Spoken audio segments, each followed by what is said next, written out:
Bonsoir à tous. Bonsoir à tous. Je vais très rapidement passer la parole à Philippe Madec. Merci d'être venus nombreux, mais je pense que ça vaut vraiment la peine. J'ai le plaisir et la joie d'accueillir Philippe Madec aujourd'hui à l'école d'architecture. Voilà, c'est un honneur et je pense que c'est important que les étudiants de l'école, que vous puissiez, et les enseignants aussi bien sûr, entendre ce que Philippe Madec voilà, va vous montrer et vous raconter. Vous connaissez tous Philippe Madec, mais je vais quand même prendre le temps d'un petit rappel. Philippe Madec, vous le savez, est un architecte, urbaniste, pionnier sur les questions de développement durable et d'engagement de la profession en matière d'environnement et de développement durable. Juste quelques mots pour dire qu'il a participé et qu'il continue de participer fortement à la politique générale de l'architecture et de l'urbanisme en France. Il a été expert pour le Grenelle de l'environnement, membre du Conseil national des villes et territoires d'art et d'histoire, du Conseil scientifique du PUCA, membre d'Europan France et membre également du jury national Écoquartier Écocité. Il est également membre de l'Académie d'architecture et du chapitre Europe du Club de Rome. Il est écrivain, il a publié de nombreux livres, articles et films sur l'art, l'architecture, le paysage, l'urbanisme, la théorie et la pédagogie sur l'architecture. Il a écrit notamment en collaboration avec Dominique Gauzin-Muller et Arnaud Bornarel. Et il est rédacteur du manifeste pour une frugalité heureuse et créative.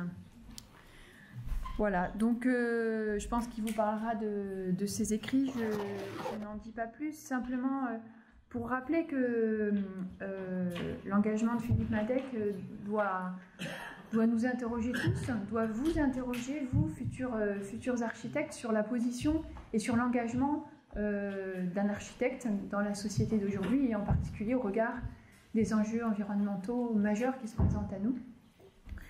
Ces questions-là sont évidemment abordées à l'école d'architecture. Elles le seront certainement de plus en plus, parce que c'est un sujet incontournable. Vous savez que 40% des émissions de gaz à effet de serre proviennent en fait de la filière du bâtiment, sans compter tout ce qui relève des incidences des choix d'aménagement en matière d'urbanisme, et notamment relatif aux déplacements urbains. Voilà. Donc Philippe Madec, par rapport à ça, voilà, propose un engagement collectif et un engagement personnel aussi de chaque architecte. En tout cas, c'est le témoignage qu'il va porter aujourd'hui. Et je lui laisse la parole en le remerciant encore une fois d'avoir accepté notre invitation ce soir. C'est moi qui vous remercie d'avoir été vraiment. Bonsoir. Je me retrouve dans une situation qui n'est pas inédite puisque je suis professeur. C'est peut-être la seule chose qu'on n'a pas dit en me présentant, alors que c'est quelque chose qui me caractérise. J'enseigne depuis 85 et j'ai commencé à l'école du paysage de Versailles. Et vous avez une enseignante qui est ici et qui était à Versailles avec moi. Voilà, elle est là. En 96 à Bastia, voilà, sur l'extension du cimetière de Bastia. Merci pour cette invitation, vraiment. Et puis, l'idée, c'est de partager. J'espère que vous poserez des questions, parce que c'est certainement dans les questions qu'on est le plus pertinent quand on essaie d'expliquer un propos. Je vais commencer par un petit état de la planète et des responsabilités des bâtisseurs, parce que même si aujourd'hui, à peu près, on croit tout savoir, il y a 2-3 petites choses qu'il est bon de rappeler. Juste pour vous dire, ça peut être loin pour vous, mais il s'est passé au début du XXe siècle, une période du XXIe siècle, il s'est trouvé une période assez heureuse, de 97 à 2007, où l'envie de faire de l'environnement était assez partagée. Et puis, la crise des subprimes est arrivée, la crise des banques est arrivée, et l'environnement a été mis de côté. On en a gardé quasiment que la question énergétique, et on a oublié tout le reste. Tout le reste, c'est peut-être ça qui est le plus important. Donc revenons à la situation dans laquelle on est, ça va être rapide, mais ça me permet aussi de vous dire d'où je parle, même si ça a été très bien dit dans la présentation que votre directrice a fait de mon travail. Bon, on est de plus en plus nombreux. On est de plus en plus nombreux sur une Terre qui est finie. Et on sait que cette Terre est finie depuis 1931. Il y a un très beau livre de Paul Valéry. Alors, est-ce que vous avez lu le Palinos ou l'architecte? Est-ce qu'on vous fait lire ça encore dans les écoles d'architecture?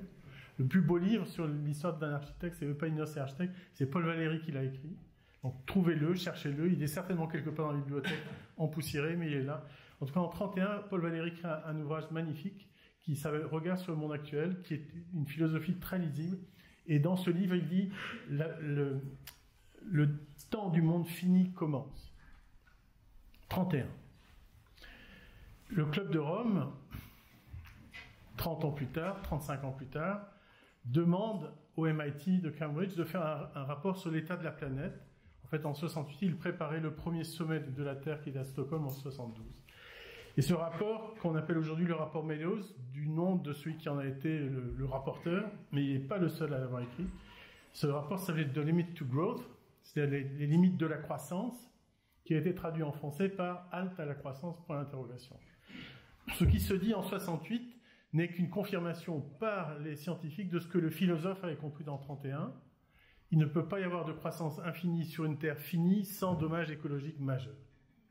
On le sait depuis 72. Et notre manière d'être sur cette Terre finie est totalement inéquitable, un peu comme une piscine chinoise. Ceux qui savent nager ont de l'eau, ceux qui savent pas nager n'ont pas d'eau. C'est une image, vous comprenez bien, mais cette situation d'inéquité est terrible et ne peut pas être finalement au cœur de notre manière d'être au monde, sachant que nous tous, là, et vous demain, qu'est-ce que nous faisons? Nous faisons l'établissement humain, c'est-à-dire que c'est nous qui décidons de la même façon dont l'humain s'établit sur Terre. Et c'est notre seul travail. Donc aujourd'hui, il s'établit de façon inéquitable. Et cette manière d'être trop nombreux, de façon inéquitable, et avec un mode de vie que je détaillerai tout à l'heure, a fait que, depuis que les températures ont été relevées au début des années 80, on va dire depuis qu'elles ont été rassemblées, parce qu'il y avait des relevés avant, mais là on les a rassemblées au niveau mondial, on voit bien que toutes les températures les plus élevées, on vient de les vivre ensemble au XXIe siècle. Ce dérèglement climatique est à l'œuvre, c'est banal de le dire, c'est toujours bon de le dire plutôt que de simplement penser que c'est connu. Ça vient de quoi? Ça vient d'une relation à la Terre détestable, de notre part. Alors, ce que vous avez, cette image-là, vous qui êtes à Marseille, elle doit vous parler, quoi. La décharge d'Entresang. Ouais. Donc, elle est fermée depuis maintenant une dizaine d'années à peu près. Ouais. Donc, ça a été la plus grande décharge à ciel ouvert d'Europe. Il a fallu 10 ans de bataille, donc après un siècle d'ouverture de cette décharge, à Entresang, avec des trains, là vous voyez le petit train qui est en bas, il était deux fois plus loin. C'était plusieurs milliers de tonnes 2 fois par jour. Donc cette décharge, elle est fermée aujourd'hui, mais l'image reste.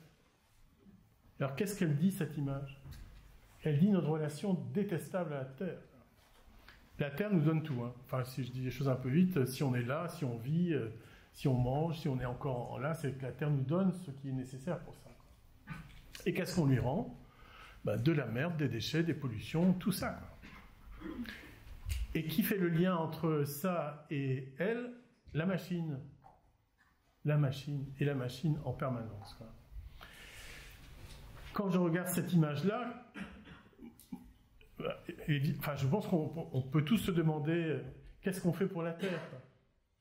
Alors, chacun peut décider dans sa vie d'avoir des engagements chez lui, dans sa vie civile, de faire en sorte que finalement son être au monde, son poids sur Terre soit réduit. Mais qu'est-ce que l'humanité fait? Qu'est-ce que l'humanité fait si ce n'est finalement de continuer à aimer posséder et jeter de plus en plus, quoi. On possède de plus en plus et on jette de plus en plus. Et cette situation-là, c'est celle-là.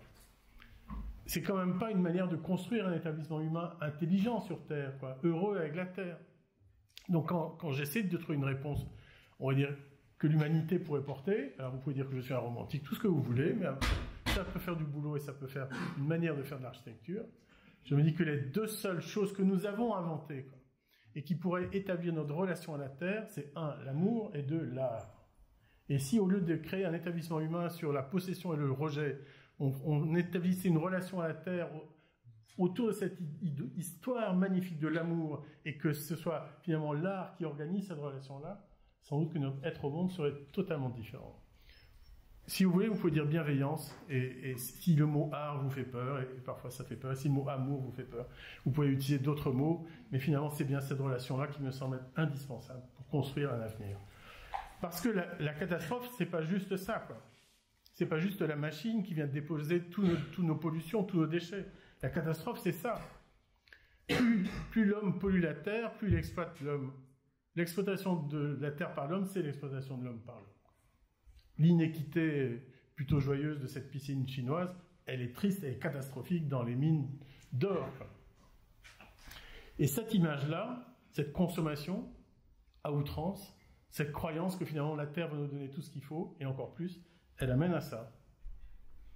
Et donc ces images de déchets, de débris, finalement de 1000 petites choses déconstruites, relèvent de la même histoire. Ici, on est en 2013 dans les Philippines. La mer de Chine est à 25 degrés.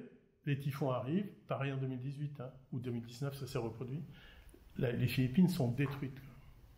Cette destruction-là, on la voit bien sûr à d'autres échelles, et j'y reviendrai.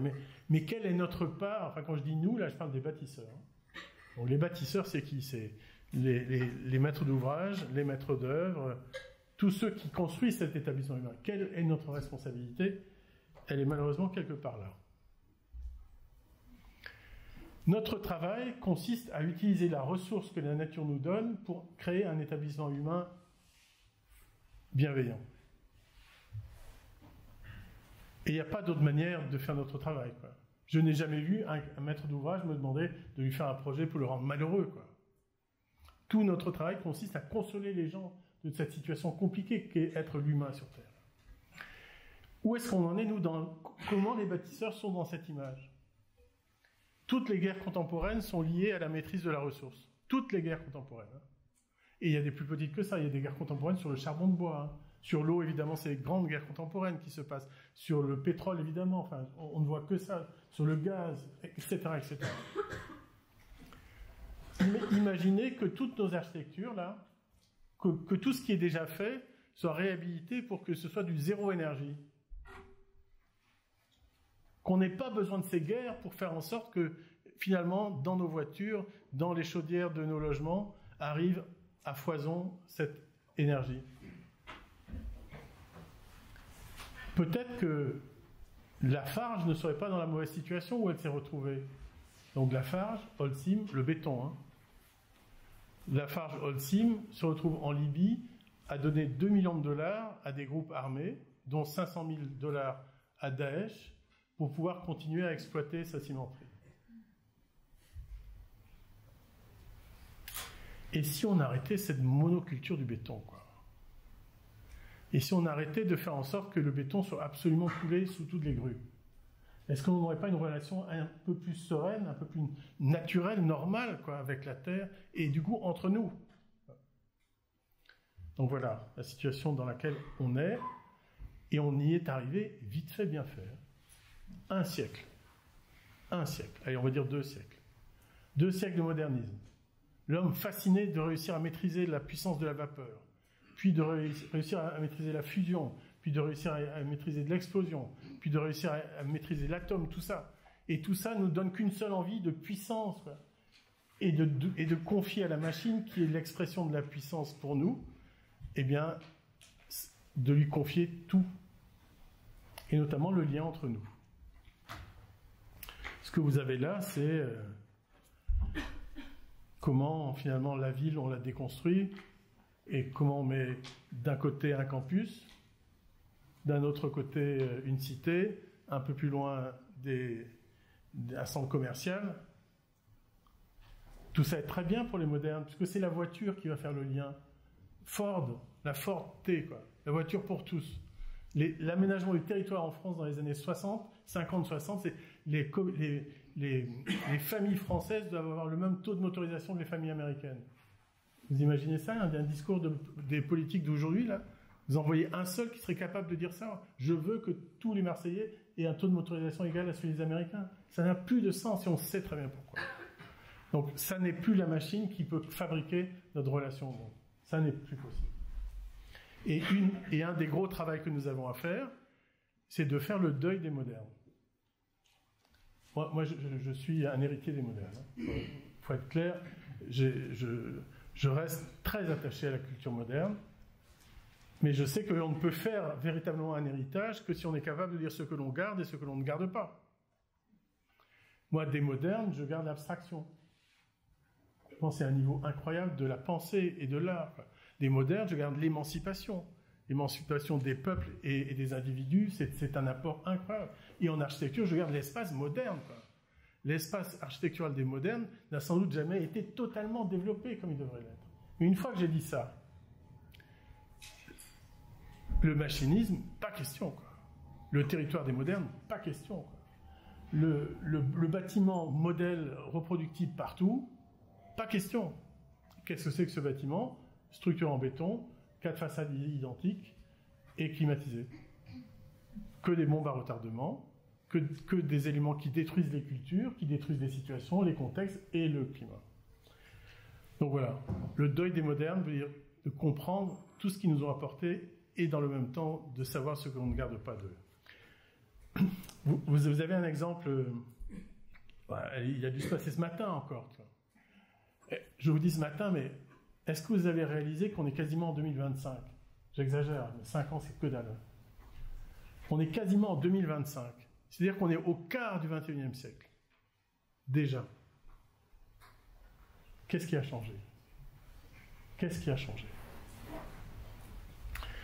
Voilà, là vous êtes à Los Angeles, vous vous réveillez le matin dans votre maison, climatisé, tout est climatisé, y compris le garage dans lequel se trouve la voiture, hein, qui elle aussi est climatisée. Donc vous faites toutes vos petites affaires dans votre maison climatisée, vous entrez dans le garage climatisé, dans la voiture climatisée, vous rejoignez tous vos copains sur les 16 ou 18 voies des highways pour aller travailler dans un bureau climatisé, même le garage est climatisé. Et quand vous rentrez le soir, vous passez par un mall climatisé et vous rentrez dans votre garage climatisé. Et la vie fait que vous n'avez pas du tout transpiré, mais que vous avez dépensé un fric fou, une énergie incroyable, et que vous avez détruit la planète pour ne pas transpirer. Nous ne transpirons pas, mais la nature, elle transpire. Depuis 1900, vous voyez l'augmentation des catastrophes naturelles. Et regardez bien, celles qui grandissent le plus sont celles qui sont bleues, c'est les catastrophes hygrométéorologiques. Et c'est partout dans le monde. Hein. Marseille 2019. Il n'y a pas que 2019 à Marseille. Hein, Vaison-la-Romaine, Draguignan, enfin... Mais pareil, en Chine, en Inde, au Brésil, au Sénégal. Et si c'est pas l'eau, c'est le feu, quoi. Même l'Alaska était en feu cette année. 2019. Donc voilà, on en est là. Maintenant, je m'arrête là-dessus. On va dire ça, c'est l'état du monde. Et maintenant, les bonnes nouvelles. Qu'est-ce qu'on fait, quoi?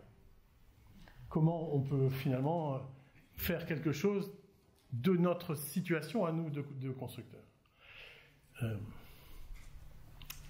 Alors face à cette histoire-là, avec deux amis qui sont Alain Bonarel et Dominique Gozin-Müller, on a, il y a maintenant 2 ans, lancé un manifeste qui s'appelle le Manifeste pour la frugalité heureuse et créative.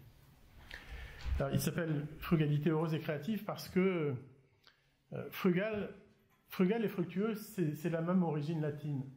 Ça vient de frugis, ça veut dire le fruit. Et ce qui est frugal chez les latins, c'est la récolte des fruits de la terre. Et la récolte est heureuse quand elle ne blesse pas la terre et quand elle rassasie ceux qui la font. Et nous qui travaillons avec les ressources, donc avec ce que la terre nous donne, nous ne pouvons faire que cette récolte-là. Et peu de temps après, on a rajouté créatif parce que, vous savez, après un bon siècle de gabegie, comme on dit, là, ou de laisser aller, il faut être un peu créatif pour s'en sortir. Il faut être un peu créatif pour se sortir de ces habitudes qui font que finalement rien ne change vraiment. La part des bâtisseurs, ça a déjà été évoqué tout à l'heure, 40% des émissions de gaz à effet de serre sont liées au bâtiment et à son usage. 20% des émissions de gaz à effet de serre au déplacement. Donc moi qui suis architecte et urbaniste, 60% des émissions de gaz à effet de serre me concernent. Et peut-être que j'y participe à cette histoire-là.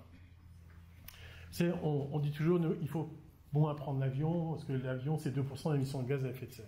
C'est sûr, il faut au moins prendre l'avion.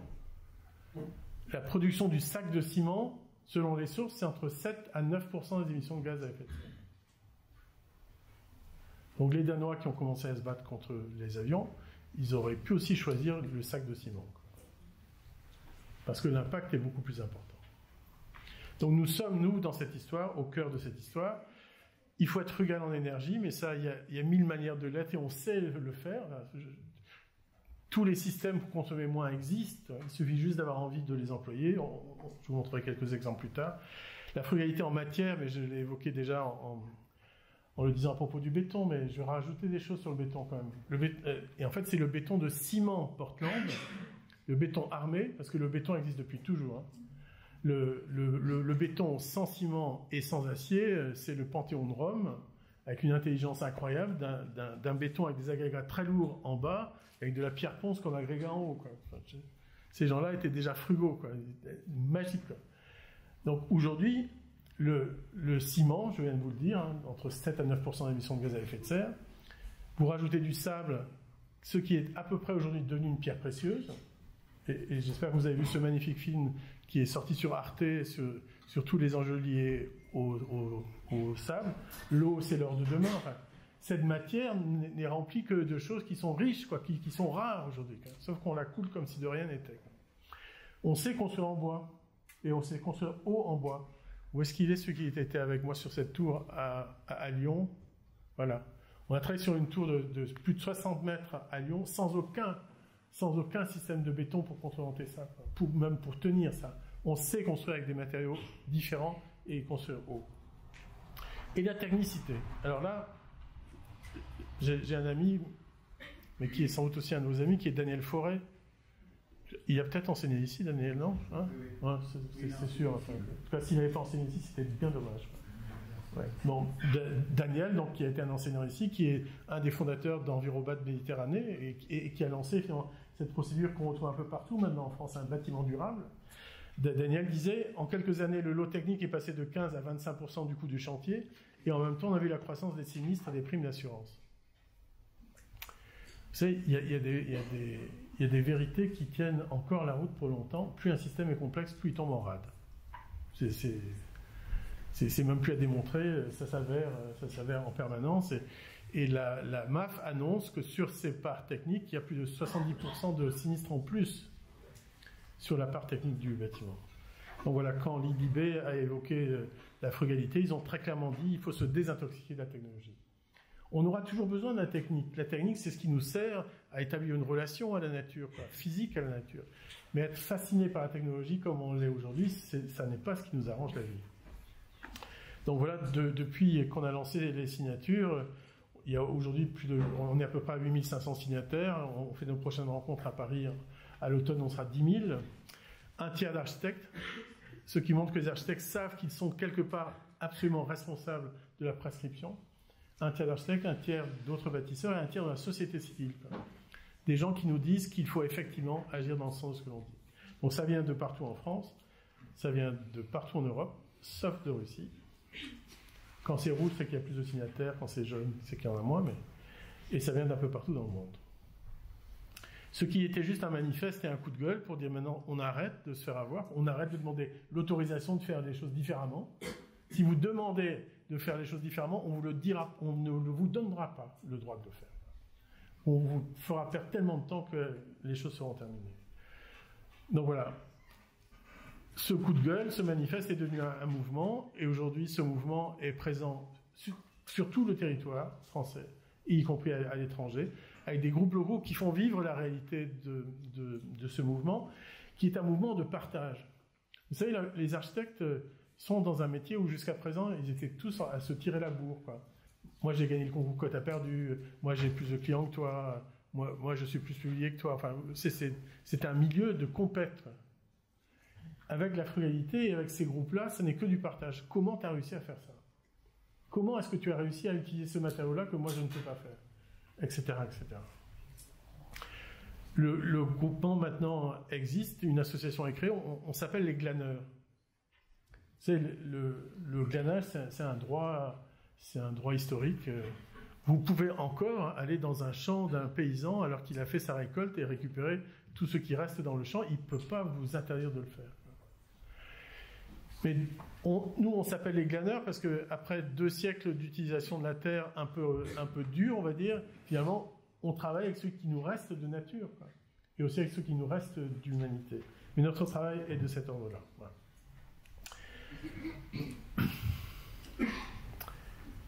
Nous, on est dans l'action. On est des acteurs de l'établissement humain. On le fabrique. Stéphane Hessel, quand il a écrit... est-ce que vous étiez trop jeune pour voir qui est Stéphane Hessel ou ça vous dit qui c'est? Non. En fait, c'est un monsieur qui était un grand résistant, qui a été très présent dans la Seconde Guerre mondiale et la suite de la Seconde Guerre mondiale. Et à la fin de sa vie, il a écrit un livre qui s'appelle « Indignez-vous ». Et avec ce livre « Indignez-vous », il y a plein de gouvernements qui sont tombés en Espagne, en Italie, en Grèce. Et ce « Indignez-vous » s'est vendu à des millions d'exemplaires. Et puis son second livre s'appelait « Engagez-vous ». Et celui-là, il s'est vendu à peut-être à peine 100 000 exemplaires. Voilà, l'indignation, c'est bon, quoi. Ça suffit, l'indignation. Il ne suffit pas de s'indigner pour se dire que c'est bon, on a agi. La difficulté, et c'est la réalité de nos métiers d'architecte et d'urbaniste, c'est faire. Notre travail consiste à donner de la matière à l'établissement humain, à le faire tenir et à le donner à vivre. Et pour ça, il n'y a pas de solution que de s'engager. Et nous, il faut le faire. Alors l'engagement, mais il existe, et il existe vraiment. Il y a un événement en France depuis maintenant 7 ans, je crois qu'il s'appelle le OFF du développement durable, qui se tient de façon parallèle à Paris, à Lyon, à Marseille, à Montpellier, à Nantes et à l'île de la Réunion, qui montre que faire différent, ça n'est pas de l'utopie. Ça n'est pas de l'utopie, la preuve, c'est déjà fait. Et franchement, allez sur le site du OFF du DD, téléchargez, et vous avez 500 projets alternatifs de très belle qualité qui sont déjà rendus présents. Alors les choses changent, y compris dans des sphères qu'on ne pensait pas pouvoir atteindre tout de suite. Le Pritzker Prize, vous voyez ce que c'est, hein, comme on dit, le prix Nobel de l'architecture, qui est remis par une fondation américaine, et puis le Mies van der Rohe Award, qui est le grand prix européen de l'architecture. Jusqu'à présent, ces prix n'étaient pas tellement intéressés par des architectures éco-responsables. Enfin, vraiment, c'est un euphémisme même, que de le dire. Et puis, les choses changent. Balkrishna Doshi, l'Indien, Alejandro Aravena, le Chilien, Wang Shu et sa femme Lu Wangyu ont reçu le Pritzker, mais avant, ils avaient reçu le Global Award for Sustainable Architecture. C'est-à-dire qu'ils avaient été reconnus pour leur engagement du point de vue de l'environnement et du point de vue de la société avant d'être reconnus par le Pritzker Prize. Et bien c'est pareil pour Lacaton et Vassal qui ont reçu le Global Award avant de recevoir le Mies van der Rohe Award. Et le Mies van der Rohe Award qui est remis ici pour des logements sociaux, ce qui était aussi une première. Donc ça veut dire que le changement de regard sur l'activité des architectes et ce qu'il faut valoriser chez les architectes change y compris à ce niveau-là. Et puisque je parlais du Global Award, voilà un petit collectif à l'époque, parce qu'aujourd'hui ils ne sont plus si petits, un petit collectif équatorien qui s'appelle Albordé. Allez voir sur le site d'Albordé, il n'y a que des choses magnifiques. Ils ont récemment fait un film qui s'appelle Hacer mucho con poco, faire beaucoup avec peu. Et en fait, ils ont reçu, me semble-t-il, en 2014 le Global Award. Ils sont venus le chercher à la Cité de l'Architecture à Paris. Et donc, ils montrent leur travail. Voilà, cette jeune femme et ces 4 jeunes hommes montrent comment ils travaillent avec les gens, avec tout le monde, avec 3 morceaux de bois, un peu de vent, un peu de choses ici et là. Et tout le monde fait qu'au bout du compte, il y a une magnifique école qui arrive, que tout le monde est heureux. Et ils présentent un projet, puis 2 projets, puis 3 projets. Et à la fin de la présentation, il y a écrit « Crisis ». Le grand écran de la Cité de l'Architecture est rempli d'un mot « crisis ». J'étais là ce jour-là et je sentais que mes voisins, qui avaient à peu près mon âge, on va dire, étaient assez contents que des petits jeunes écrivent « crisis ». Quoi, même ceux-là réalisent qu'il y a une crise. Quoi. Sauf que la grande intelligence d'Albordé, c'est de faire ça. à 3 ou 4 reprises, chaque fois qu'ils ont écrit crisis, ils ont mis une croix sur crisis. Et en fait, la grandeur de leur travail est vraiment là. On ne va pas se lamenter sur le monde. On ne va pas dire qu'il est en crise, c'est notre monde. Et dans ce monde-là, on est capable de faire autrement, d'inventer une autre relation à la maîtrise d'ouvrage, d'inventer une autre relation à la maîtrise d'œuvre, d'inventer une autre relation à la réalisation elle-même, et de changer finalement la place de l'architecture dans le monde. Ils le font magnifiquement. Et je pense qu'avec ça, ils ont ouvert une porte que d'autres collectifs en France et en Europe ouvrent. Vos générations, quand elles sortent des écoles et qu'elles commencent à travailler, elles ne font pas l'agence Philippe Madec, quoi. Elles font un collectif. Et en fait, les collectifs inventent une relation à la commande, inventent une relation à l'usage qui n'a rien à voir avec celui de la génération précédente. Parmi les bonnes nouvelles, il y a celle-là. Est-ce qu'il y en a en première année ici, là, aujourd'hui? Merci. Donc vous êtes nés au XXIe siècle. Voilà. Ils sont nés au XXIe siècle. Vous réalisez ça quand vous les côtoyez dans les couloirs, là? Ils sont nés au XXIe siècle. Ça veut dire qu'il y a des choses qui ne les intéressent pas. Aussi parce qu'ils ne les savent pas et qu'ils ont autre chose à apprendre. Donc voilà, le fait qu'ils soient là, ça, c'est une vachement bonne nouvelle. La seconde, c'est qu'ils ont intérêt à se bouger les fesses, on va dire. Parce que ceux qui arrivent derrière sont encore plus qu'eux engagés dans cette histoire. Et ça pousse vraiment, quoi, là. Hein. Avec ce slogan incroyable, nous ne défendons pas la nature, nous sommes la nature qui se défend. Mais quelle intelligence, quoi. Nous ne sommes pas extérieurs à la nature, nous sommes issus de nature. Nous savons nous dénaturer, ce qui est peut-être notre plus grande imbécilité, mais en même temps, nous sommes encore part de la nature. Et il faut défendre la nature. Vous voyez, enfin, il y a plein de choses. Changeons de système, pas d'écosystème. Enfin, moi, j'aime des mots aussi simples et aussi forts. Alors, pour avancer, pour s'engager, pour faire, pour agir, il suffit parfois de prendre une décision simple et de s'y tenir. Alors là, vous avez Glenn Murcutt en haut et Francis Dédé-Beauquéret en bas. Donc c'est, on va dire, il y a 40 ans qui les séparent, à peu près. Glenn Murcutt, le grand architecte australien, j'imagine qu'on vous en a parlé, que peut-être vous avez étudié certaines de ses maisons, mais... Glenn Murcutt, à la fin de ses études, donc on est à la fin des années 50, il décide de rendre visite aux architectes américains de la côte ouest. Et là, dans ces années-là, Dieu sait s'il y en avait beaucoup des très bons architectes sur la côte ouest. Et il revient avec une certitude, alors il le dit en anglais, c'est no leaking architecture. Et leak, ça veut dire couler, quoi. Ça veut dire quoi, une architecture qui ne coule pas? Ça veut dire, moi, je ne mettrai jamais de climatisation dans mes bâtiments. Et donc, Murcutt décide de faire ça. Jamais de condensat, jamais. Et il fait l'architecture que l'on connaît, qui au nord comme au sud de l'Australie est absolument adéquate à son climat. Il a laissé la machine de côté. Kéré prend une position à peu près identique dans ses projets en Afrique.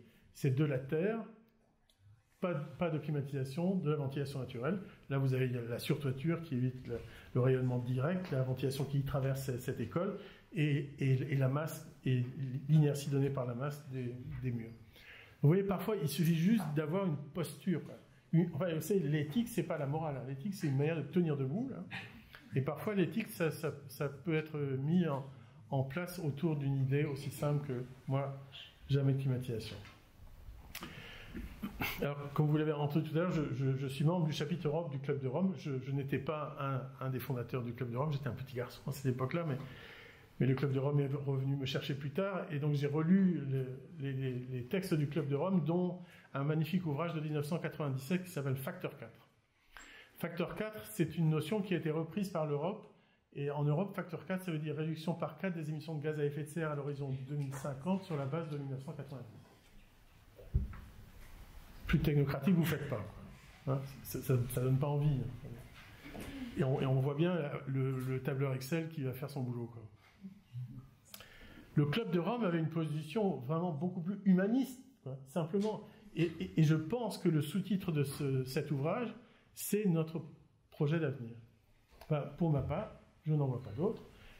Et donc je vous le dis, vous en faites ce que vous voudrez, mais pour le Club de Rome, il s'agit d'avoir 2 fois plus de bien-être en consommant 2 fois moins de ressources. Il n'y a pas d'autre solution. Il n'y a pas d'autre solution. Vous voulez un exemple? Le matin, vous êtes dans un embouteillage de bagnole, là. Vous êtes en train de perdre votre temps, de consommer de l'énergie, vous n'êtes pas dans le bien-être, vous êtes plutôt dans le mal-être, et vous consommez un max de ressources, et on a consommé un max de ressources pour faire le pont autoroutier, pour couler l'enrobé, tout ça. Cette situation-là, ce n'est pas la situation de bien-être avec moins de ressources. Donc comment on réinvente le monde d'aujourd'hui? On va peut-être petit à petit y arriver. Mais on commence par ça. Alors en architecture, ça commence par quoi? Je suis sûr qu'on vous en parle ici, par le bioclimatique. L'architecture est bioclimatique ou elle n'est pas. Ou autrement, c'est un objet climatisé, comme je l'évoquais plus tôt, c'est une bombe à retardement. C'est quelque chose qui s'en fout du climat. Parce que vous réalisez quand même que les Français disent climatiser pour un système mécanique qui nous coupe du climat. Alors que les Anglais disent air conditioning, ce qui est beaucoup plus intelligent, puisqu'ils conditionnent l'air comme ils nous conditionnent d'ailleurs, entre les human conditioned. Donc voilà.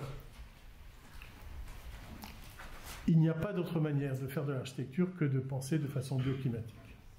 Il n'y a pas d'autre manière d'installer un bâtiment dans un espace, dans un environnement, dans une situation, sans comprendre la relation qu'il va établir à son contexte. C'est basique, quoi. Et donc, il faut puiser dans l'environnement tout ce qui nous est donné, et s'il y a des nuisances, il faut s'en protéger. Et du coup, le grand changement, c'est qu'on ne commence pas par chercher ou une belle façade, ou une belle forme. On commence par faire une coupe, et à faire la relation entre le plan et la coupe. Parce que l'enjeu, c'est l'échange. C'est tous les échanges qui vont s'opérer entre l'intérieur et l'extérieur. La lumière, l'humidité, l'air, le chaud, le froid, les masses qui gardent l'inertie, le soleil, enfin tout ça, ça n'est qu'un système d'échange. Et donc la coupe devient l'enjeu majeur de tout ça.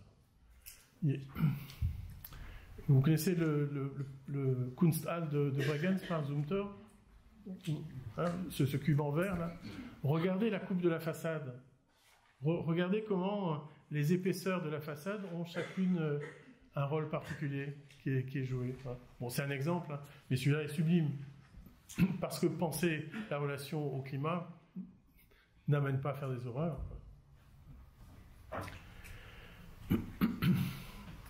Comment on continue à le faire? On continue à le faire en faisant attention à la ressource. Et là, on le sait depuis longtemps quand même. Donc, Vitruve, on vous en a parlé, Vitruve quand même. J'espère bien. Vous ne lisez plus le Palinodon sur l'architecte, mais on vous parle de Vitruve. Donc on est en moins 25 ou moins 15 avant Jésus-Christ. Et je vous lis ce qu'il a écrit là. Le premier soin de l'architecte devra être de ne pas employer les choses que l'on ne peut trouver ou préparer à grands frais. Car il y a des lieux où on ne trouve en quantité suffisante ni le bon sable de cave, ni de bonnes pierres, ni de l'habit c'est le pain, ni du sapin, ni du marbre, où il faudrait, pour avoir toutes ces choses, les faire venir de loin avec beaucoup de peine et de dépenses. Ça s'appelle le circuit court de nos jours. Et il y en a qui en sont fiers d'être dans le circuit court. Et lui, il fait ça en même temps qu'il fait des temples.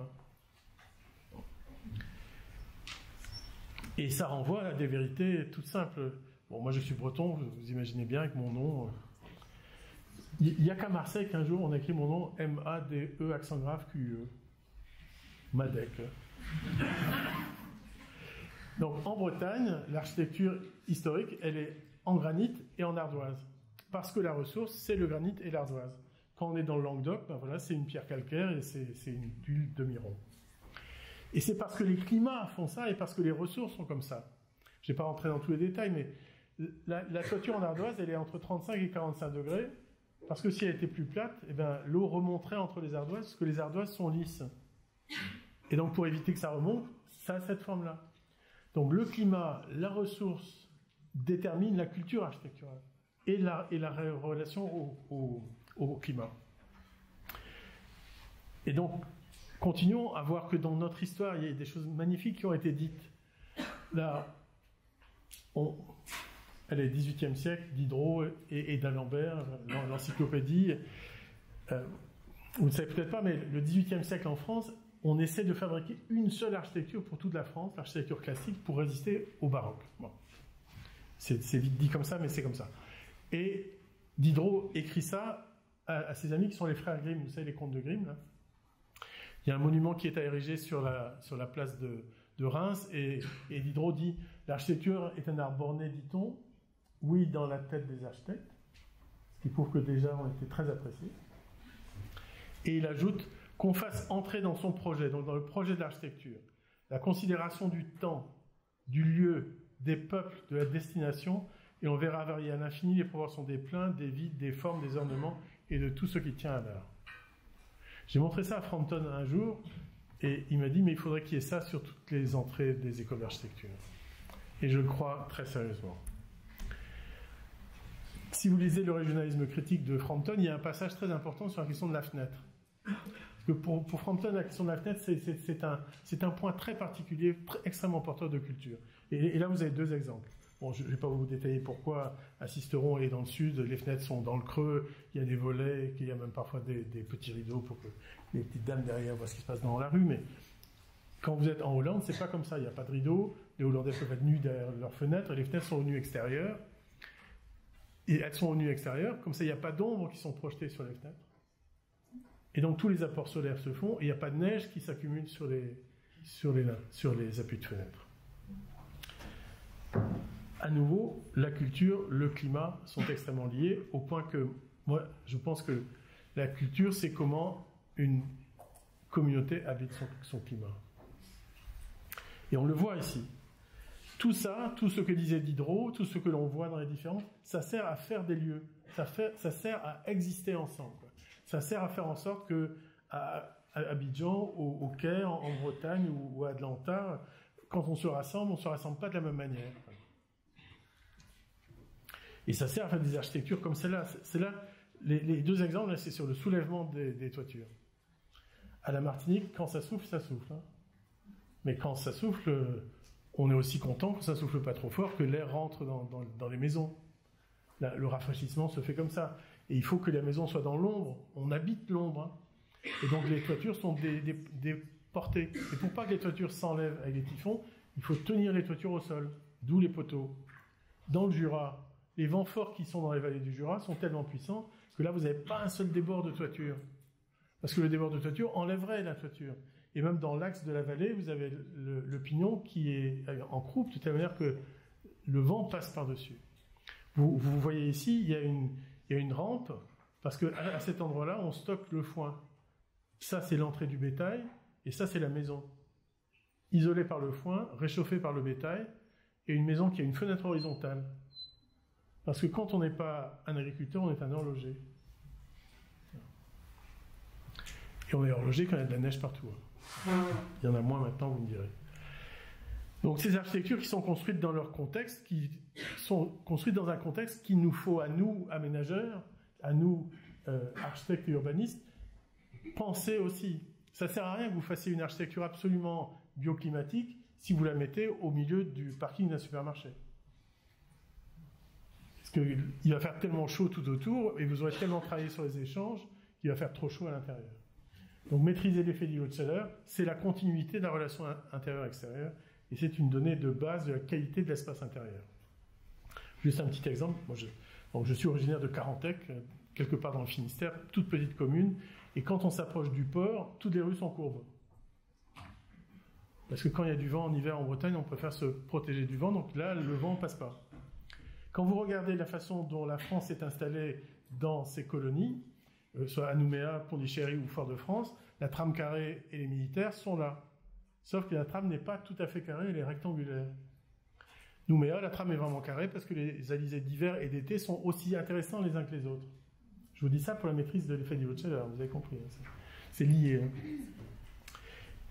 À Fort-de-France, la trame est 2 fois plus serrée pour les voies dans le sens des alizés d'été et fermée dans le sens des alizés d'hiver. Vous voyez, ici, il y a moins de rues dans ce sens-là et beaucoup plus dans ce sens-là. Ça veut dire qu'en été, l'air entre dans la ville beaucoup plus qu'en hiver. Même dispositif à Pondichéry. Sauf qu'à Pondichéry, les rues sont beaucoup trop larges et ne sont pas plantées. Donc vous avez intérêt à avoir votre ombre avec vous, quoi. Cet effet d'ombre va devenir de plus en plus important. Bon, quand vous vous baladez au Maroc, il y a encore plein d'endroits où on retrouve ces protections des rues fait de briques et de brocs.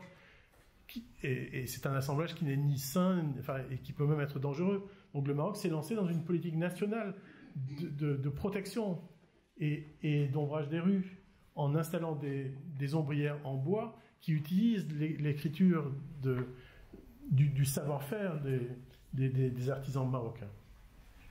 Moi, j'ai travaillé sur Miramas, je n'ai pas été retenu, mais on a proposé de faire une halle en récupérant les rez-de-chaussée des maisons existantes et juste de couvrir finalement l'espace qui était au-dessus. Alors, comment on fait ça? Enfin, quand je dis comment, c'est pas en plan et en coupe, mais comment on passe du projet de nous au projet des autres? Eh bien, on le fait avec tout le monde. Et la clé de la réussite, c'est la co-conception, le travail partagé, le travail en commun. Hannah Arendt, Hannah Arendt, si vous lisez Hannah Arendt, vous allez trouver des réponses à quasiment tout. C'est assez impressionnant. Hannah Arendt, donc une philosophe allemande qui vit finalement la fin de sa vie aux États-Unis, a beaucoup travaillé sur la question de l'autorité, mais pas que sur ça.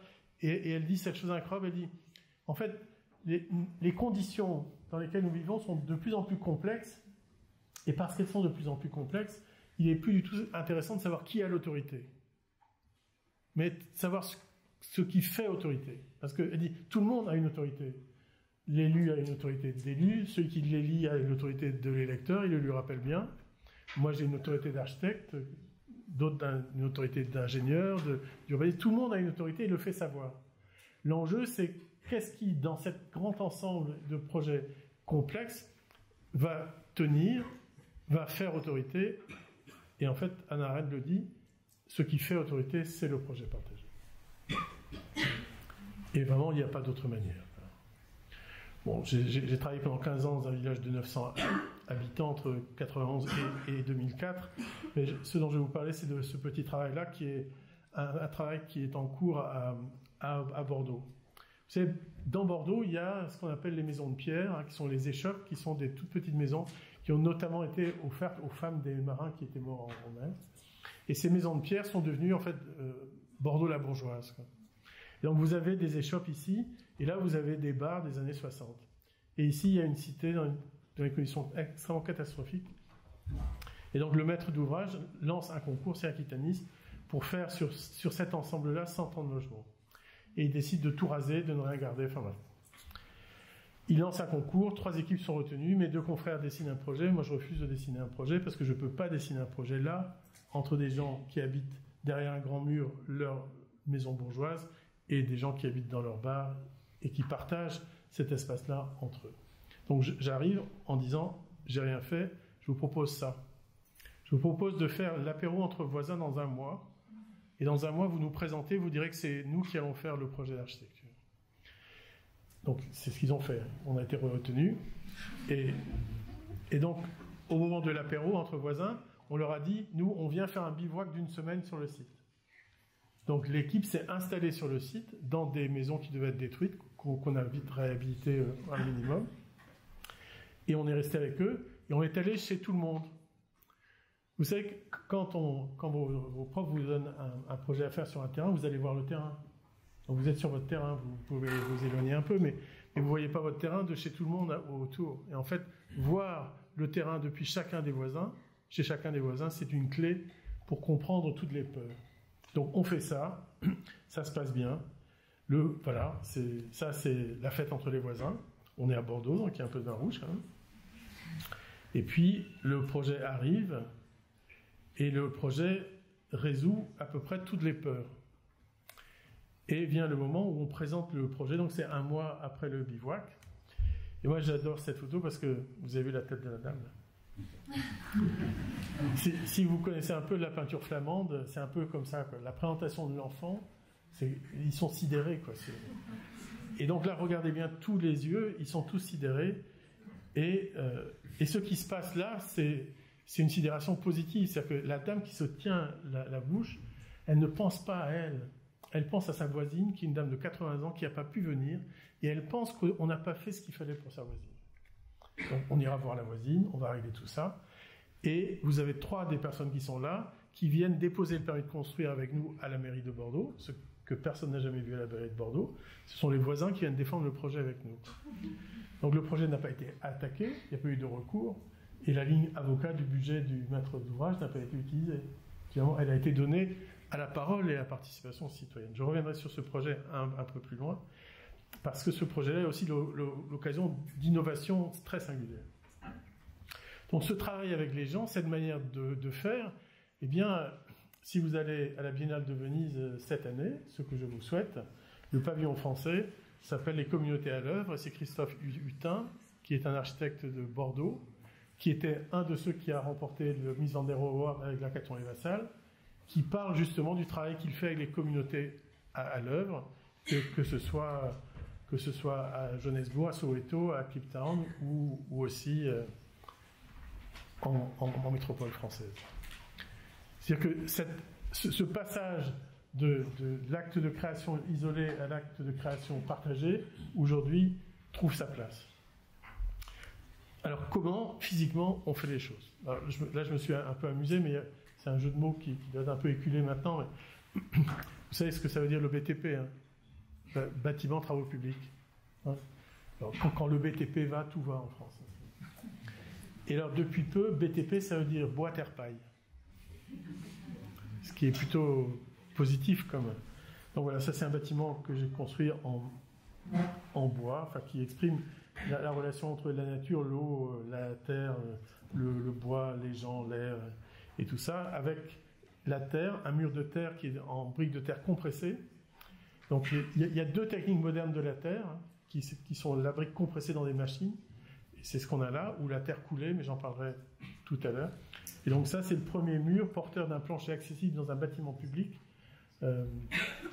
parce qu'il y a une telle monoculture du béton ici en France que pour pouvoir faire ça, il faut que vous demandiez l'autorisation. Dans le monde entier, il y a des murs de terre crue qui portent des planchers accessibles au public. Mais chez nous, c'est un peu compliqué. Et puis la paille, ben voilà, ça c'est un projet que je fais à l'heure actuelle, qui est le conservatoire botanique national de Brest. Un des enjeux qui est un enjeu très fort pour les architectes, parce que nous, on a une chose particulière, vous en rendrez compte petit à petit quand vous serez amené à parler de vos projets à des gens qui ne sont pas des professionnels, on sait concevoir de l'espace. Et ça, franchement, c'est pas donné à tout le monde. On est capable de penser le vide, on est capable de penser ses qualités, ses continuités, et ça, franchement, c'est une singularité qu'il faut comprendre et qu'il faut revendiquer comme telle. Et donc, quel est l'espace d'aujourd'hui? L'espace d'aujourd'hui, pour moi, c'est un mélange de trois qualités qu'avant on séparait. L'espace d'aujourd'hui, c'est l'air, c'est la lumière et c'est la chaleur. En fait, l'air, lumière et chaleur, c'est une seule et même matière. Et le travail que l'on fait est de cet ordre-là, de ramener tout ça. Alors, là, quelques exemples historiques, et après, on passera aux exemples contemporains. Je suis long, hein? Ça va? Ça va? L'Iran. Ce que vous voyez là, c'est une tour à vent. C'est un bakdir, c'est une tour qui sert à ventiler une maison. La maison, c'est pas un palais. Hein. Mais là, avec l'air qui rentre d'un côté et qui ressort de l'autre côté, avec des pressions qui se font finalement entre la poussée du vent d'un côté et de l'autre, quand vous entrez dans ces maisons-là, vous avez l'impression qu'il y a une clim, et non, il n'y a pas de clim. Vous avez un système plus petit, mais très malin en Égypte, qui s'appelle le Malkaf. Donc vous voyez la coupe ici, c'est donc du côté des vents dominants, il y a une entrée d'air haute, et là, il y a une outre, vous voyez ce type d'outre-là, qui n'est pas laquée, qui n'est pas émaillée. Et donc on met de l'eau dedans, et comme elle n'est pas émaillée, elle suinte l'eau. Donc l'air arrive ici, passe autour de l'outre, l'air se refroidit, et l'air qui refroidit tombe, l'air refroidi qui tombe entre dans la maison, et quand il est réchauffé par l'usage dans la maison, il ressort par ici. Pas con. Hein. Vous connaissez le frigo africain aussi, qui vient simplement du fait qu'on met un volume poreux dans un autre volume poreux, et que celui qui est à l'extérieur est humidifié, et c'est la déshumidification qui rafraîchit ce truc du milieu. Il y a plein de choses très bien sur ça. On ne fait pas encore des architectures comme ça. Donc sur cette idée de la ventilation naturelle et de l'importance de la ventilation naturelle, nous on a réalisé ce qui est aujourd'hui le seul projet français de ventilation naturelle assistée et contrôlée. C'est pas de l'hybride, il n'y a pas de moteurs qui viennent se mettre en place quand il n'y a pas de ventilation.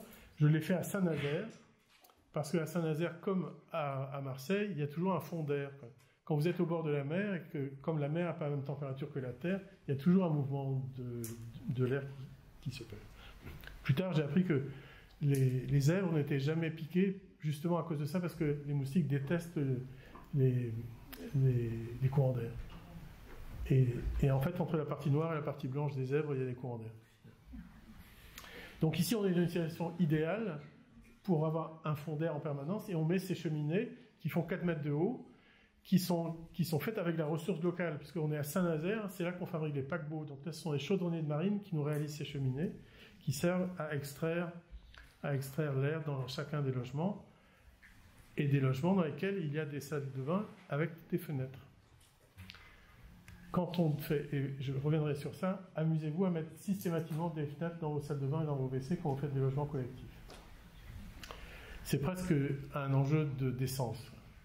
On ne peut pas dire aux gens qui se lèvent dans vos appartements le matin, vous allez faire 2 placards avant de commencer à vivre. Premier placard le WC, deuxième placard la salle de bain. Donc ici, ça fonctionne parce qu'il y a ces fenêtres qui sont ouvrantes, et donc voilà ces petits machins qui font que ça marche. On renouvelle l'air avec ces machines. Dans un autre projet, un plus petit que l'on vient de livrer l'année passée, on a travaillé qu'avec des matériaux qui venaient de 20 km à la ronde, sans système de chauffage et sans système de ventilation, sans aucun système de ventilation. Donc on est hors la loi, parce qu'on nous dit qu'il faut absolument renouveler l'air avec des systèmes mécaniques. On le fait en faisant venir des systèmes qui sont juste des ouvrants, qu'on n'achète pas en France parce que les lobbies nous empêchent quand même d'avoir le matériel nécessaire qu'il faut en France. Donc on fait un test ici sur pas de système de ventilation mécanique et pas de système de chauffage. Et cette maison marche évidemment très bien. Je ne vais pas rentrer dans ces détails-là. Et nous voilà de retour là où la dame se tenait la main en pensant à sa voisine. Ce projet-là est un projet dans lequel on a obtenu de l'État de faire des logements collectifs sans aucun système de ventilation mécanique. Ni ventilation naturelle assistée contrôlée comme à Saint-Nazaire, ni aucun système de ventilation mécanique. Comment ? Eh bien, en mettant des fenêtres dans les WC, dans les salles de bain, en faisant des logements tous traversants. Voilà. Donc aujourd'hui, l'État nous donne l'autorisation de déroger, le PUCA nous suit et le CEREMA va instrumenter cette chose-là. Ce qui veut dire que si on réussit à faire ça, eh bien, on peut avoir changé le logement en France. Et vous savez, c'est quand même vraiment bien d'être dans des logements où vous n'avez pas le bruit du moteur en permanence. Alors, d'ailleurs, vous aurez compris ma question, la réponse, parce que je viens de vous la donner, mais dans les logements de Saint-Nazaire, quand les gens utilisaient pour la première fois leur cuisine et le petit bouton pour augmenter le tirage, ils appelaient immédiatement en disant que le système de ventilation ne marchait pas. Parce que quand ils tournaient le bouton, il n'y avait pas de bruit de moteur. Et on est tellement habitué que quand on appuie, ça c'est bon, quoi, ça attire. Bon, voilà. Donc voilà, se désintoxiquer, hein. Daniel avait raison, quoi. Se désintoxiquer de la machine, ça va jusque-là. Donc voilà, on est en train de continuer à avancer sur ces histoires-là. Et voilà quelques images de ce qu'est ce mélange de la lumière, de la chaleur et de l'air comme un seul et même espace. Et ça peut être un espace aussi comme un puits provençal. Vous savez comment ça marche, le puits canadien ou le puits provençal, hein? On vous a expliqué ça, c'est parfait. Donc ça, c'est à Viavino, près de Montpellier. On a installé ce puits provençal pour un bâtiment zéro énergie, qu'avec des matériaux locaux, avec des systèmes de chauffage, de ventilation naturelle bien sûr, mais de chauffage qui ne sont pas un chauffage intégré. C'est un bâtiment public, donc on est hors la loi. Allez trouver ce qu'on appelle les DTU, c'est les directives techniques unifiées pour installer un poêle à bois dans un bâtiment public, vous n'en trouverez pas. Parce que bien sûr, c'est pas moderne de faire ça, sauf que c'est du 21e siècle. Donc voilà les architectures où l'ombre trouve sa place. où la terre est au sol, la pierre au mur, c'est une pierre qui vient d'une carrière de 5 km à côté, et le toit, c'est un boulot des Cévennes. Et donc ça, c'est le projet que je vous ai montré tout à l'heure. On est près de Toulouse. Donc ce que vous avez en toiture ici, c'est la ventilation naturelle. On n'a pas repris les travaux des chaudronniers de marine, puisqu'on est à Toulouse, donc on ne va pas refaire pareil. Ici, la toiture est accessible. Et tout ce qui est en bistre, c'est ce qui a été fait en terre crue, c'est-à-dire en briques de terre compressées que vous avez ici, soit en parement, soit en porteur, comme c'est à cet endroit-là. Le CSTB, qui donne l'autorisation de construire, nous a demandé de faire un test au feu. Alors, quand on a entendu le test au feu, une terre cuite, ça tient bien, quoi. Donc, logiquement. Et en fait, on a compris que le test au feu, c'était à la lance du pompier. Parce que la lance du pompier, c'est parfois tellement puissant que ça pourrait faire un trou dans un mur de terre crue, quoi. Sauf que la terre compressée est tellement forte, tellement solide, que bien sûr, ça n'a pas bougé du tout. Et pour la partie qui est en haut, on a fait le test de la belle-mère.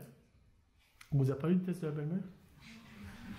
Donc, on est dans un monde un peu de macho, quand même. Ça s'arrange, on va dire, ça s'arrange. Il y a une directrice. Le test de la belle-mère, c'est quand vous faites un garde-corps qui n'a jamais été fait, vous devez le tester au choc. Et donc vous prenez un sac de sable de 100 kg, vous le mettez à l'horizontale, et vous le laissez tomber. Et si ça ne bouge pas, merci belle maman. Donc ça, évidemment tout ça fonctionne, mais si vous savez les bâtons dans les roues qu'on nous met pour pas... Vous voyez ça là, ce mur, on a obtenu ce qu'on appelle l'ATEX, l'autorisation technique expérimentale, quand quasiment tout le bâtiment était terminé autour. Le maçon qui a fait ça, il était à l'abri. Hein. Lui, il a été peinard, il a fait son chantier comme il faut, mais nous, on n'était même pas certains qu'on aurait l'autorisation. Donc ça, c'est la partie spectacle. Là, c'est structure en bois, les toitures qui sont utilisables. Enfin, vous voyez, ce mélange en coupe, c'est à la fois en vertical et en horizontal. Hein, vous avez compris, c'est la relation à la terre, la relation au ciel et la relation aux avoisinants. Les gamins ne sont pas plus cons que les adultes, donc quand ils ont peur, ils s'arrêtent. Et il n'y a pas eu de soucis. Ça, c'est un autre projet qu'on a fait récemment, juste entre le Bordelais et le Cognac. Le Cognac, c'est une terre de pierre, et le Bordelais, c'est une terre de bois. Donc, il y a une pierre qui vient de la carrière d'à côté, un bois qui vient d'un peu plus loin. C'est un bâtiment d'accueil d'un parc de loisirs unique au monde qui mélange à la fois la réalité virtuelle et la réalité physique de labyrinthe. Donc, comme chez nous, il n'y a pas de climatisation, il y a des brasseurs d'air, et c'est vachement agréable, un brasseur d'air. Et la ventilation naturelle, c'est comme ça, quoi. Et la lumière est partout. Alors, travailler avec la nature, qui est l'enjeu, ça finit par être une histoire d'urbanisme. Et donc, je vais vous montrer 2 projets d'urbanisme, et je vais terminer avec la question de la réhabilitation, et ce sera fini. Je suis l'urbaniste d'une commune de Rennes depuis 1996, donc vous voyez, ça fait un bail, et on est parti pour prolonger le travail avec eux. Et on travaille essentiellement sur la question de l'eau, de la topographie, du vent, de la végétation. Ça s'appelle passer, et on a travaillé avec une logique que moi j'appelle la leçon des bourgs, qui est la possibilité quand on est piéton, de choisir tous les 70 mètres un chemin différent, qui n'est pas un trottoir, qui est vraiment un cheminement piéton. Et du coup, l'utilisation du lieu se fait mieux à pied qu'en voiture. Et donc là, vous avez le réseau. Les pédibus sont arrivés évidemment très simplement. On n'a eu qu'à les suivre. Le paysage existant, on l'a gardé. Et il y a ici une prairie que l'on a maintenue, et qu'on a maintenue inondable parce que ça règle des problèmes d'inondation un peu plus bas. Cette prairie est entretenue par des vaches. Donc on est dans un village qui était connu pour ses lotissements. On a construit du R+5 en le vendant en R+3 avec attic en duplex. Aujourd'hui, tout le monde est content d'avoir ce R+5 face à ce grand vide, et ces vaches qui font leur boulot. Elles font le boulot, les vaches là, et c'est pas un parc au sens urbain, parce que l'hiver, il est inondé. Et que bien sûr, il n'y a rien de tel que de maintenir une agriculture. Une fois que les espaces sont comme ça, on ne va pas y installer un usage urbain traditionnel. Ce type de travail-là, sur le fait d'accueillir l'inondabilité, d'accueillir la nature, c'est un travail que l'on a fait dans l'éco-village des Noé à Val-de-Reuil. Val-de-Reuil, c'est c'est la dernière ville nouvelle française qui était devenue une catastrophe parce qu'elle a été démarrée beaucoup trop tard. Elle a démarré à la fin des 30 Glorieuses. Alors c'est comme de très bons architectes français qui l'ont fait, c'est l'atelier de Montrouge. Mais la ville est tombée en rade parce qu'il n'y avait plus d'argent finalement. La première crise du pétrole était arrivée. Il y a un maire qui est arrivé il y a maintenant 3 mandats et qui a récupéré une ville en ruine. Donc les gens ne pouvaient même plus vendre leur maison parce que le montant de la vente ne remboursait pas le prêt qui avait été fait pour l'achat. Lui, c'est un maire socialiste quand il est en Normandie, et quand il est à Paris, c'est le secrétaire général de LVMH. Alors LVMH, c'est Louis Vuitton Moitensi.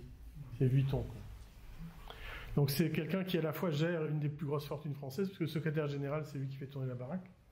C'est lui qui est le maître d'ouvrage de la fondation Vuitton. C'est lui qui était le maître d'ouvrage du projet fait par Sana à la Samaritaine en ce moment. Et quand il est dans cette commune qui est une des plus pauvres de Normandie, il fait un vrai travail de maire, il le fait bien. Il a compris qu'une ville, on la fait revivre, non pas en ayant juste un projet urbain, mais en un projet économique. Et donc il a installé dans cette commune de l'industrie pharmaceutique. Et la pharmacie a renouvelé absolument tout le tissu. Au tout début, on devait faire 100 logements BBC et un peu d'horticulture. Et on a commencé à faire le travail et on a tout changé. Les logements sont devenus zéro énergie sur base passive. On a ajouté une crèche, une cuisine municipale, tout ça passive, une chaufferie urbaine au bois, maison des jardiniers, etc., etc. Mais vous le verrez. En fait, on est ici, là, au bord de l'Eure. Ça, c'est avant que la ville nouvelle n'arrive. Et vous voyez, les hameaux se sont mis à distance parce que l'Eure, quand elle déborde, elle déborde. Et les hameaux se sont installés comme ça parce qu'on est dans la vallée de la Seine et que les vents froids viennent dans la vallée de la Seine du nord et qu'il vaut mieux mettre sa façade fermée au nord, s'ouvrir vers le petit côté du jardin, mais garder la profondeur du jardin après pour l'autre vie. Bioclimatique depuis toujours, hein. Enfin, c'est pas que ici, mais c'est partout que c'est comme ça. Et qu'est-ce qui s'est passé dans les années 60 ? Il y a toujours des couillons, quoi. La faute sur mer, ça peut être de la faute sur mer, hein. C'est des lotissements qui s'installent n'importe où, simplement parce qu'il faut vendre de la maison. Donc nous, notre terrain est ici. C'est pas un terrain en extension, il est au cœur du projet urbain à venir. Et on laisse l'eau entrer. On dit à l'eau, puisque tu débordes, ben viens. Et chaque fois que ça déborde à Paris, ça déborde ici. Donc on installe un bras de dérivation pour les crues décennales et on lui donne la fonction d'être une frayère à brochets. Il y a des brochets, mais il n'y a plus beaucoup de frayères. Et on installe des secteurs d'extension de l'eau un peu partout, vous le verrez. On installe les logements aussi comme dans les hameaux anciens, tournés vers le sud, se protégeant du nord. On installe tout un secteur avec de l'agriculture, de l'horticulture bio, porté par une coopérative qui fait de la réinsertion sociale. Et elle fait de l'horticulture bio. Du coup, les jardins des jardiniers ici sont accompagnés par elle, parce que comme elle travaille ici, il faut que les jardiniers fassent du bio. Du coup, on lui a offert une maison des jardiniers et on lui a offert une halle pour qu'elle vende ses productions. La crèche est arrivée ici. Voilà, en hiver, quand l'eau arrive, elle arrive. Là, c'est la frayère à brochets. Et quand elle s'approche des logements, elle s'approche des logements. Mais le projet marche toujours puisque tout a été fait pour que l'eau arrive. Et quand l'eau n'est pas là, bah, ça donne un paysage magnifique. L'eau, c'est la vie. Enfin, on vous le dit depuis toujours, mais l'eau, c'est la qualité de la biodiversité, c'est la qualité du paysage, c'est tout, quoi. Donc, quand il n'y a que l'eau, on a l'impression que c'est aride ou sec, je ne sais pas comment vous dire, il n'y aurait pas grand-chose, mais mon œil, il y a tout, quoi. Et y compris beaucoup d'oiseaux. Donc, quand l'eau n'est pas là, ben voilà, ça donne ça. On voit que l'eau était là, puisque la végétation est une végétation d'espace humide. Et l'espace où l'eau s'étendait, c'est l'endroit où les enfants, à la sortie de l'école, viennent jouer au foot. Je veux dire que même quand l'eau est là, les gamins jouent au foot parce que c'est une grande flaque. Et voilà. Donc voilà, on a installé ici un abri pour que les enfants des écoles ici, de l'école qui est là, puissent venir voir les cygnes, les canards, enfin, toutes les petites bêtes à plumes qui s'installent là pendant l'hiver. Pendant l'été et le printemps, c'est les ados qui adorent cet endroit-là. Donc on dit toujours gentiment, mais la biodiversité, c'est pendant toute l'année. En hiver, c'est comme ça. En hiver, c'est froid. Mais en hiver, la lumière doit arriver, le soleil doit arriver. Donc là, on n'est plus dans le sud, on est dans le nord, dans cette vallée. En hiver, quand il fait froid, il fait moins 4 degrés dans la vallée de la Seine. Donc ça gèle, comme vous le voyez là. Donc on a dessiné le projet de telle manière que tous les logements reçoivent 2 heures de soleil au 21 décembre. Si vous voulez faire une architecture qui n'a pas besoin d'énergie pour être chauffée, vous partez de ce principe-là. Que ce soit dans le sud ou que ce soit dans le nord, dans le sud, après vous vous protégez davantage, mais en tout cas dans le sud, 2 heures dans le soleil au 21 décembre.